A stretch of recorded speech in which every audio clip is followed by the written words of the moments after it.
So you want to buy a condo.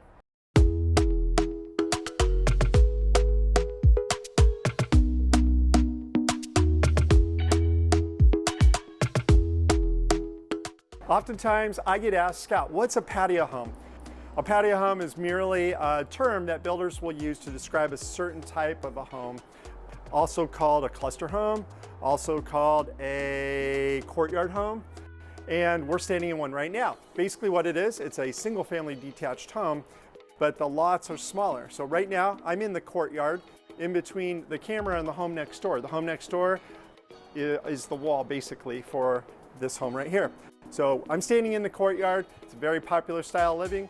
You have condos, townhomes, lofts, and you have patio homes, also called courtyard homes, also called clustered homes. So there you have it. I'm Scott Graff, and my hope is that this information enables you to move forward powerfully.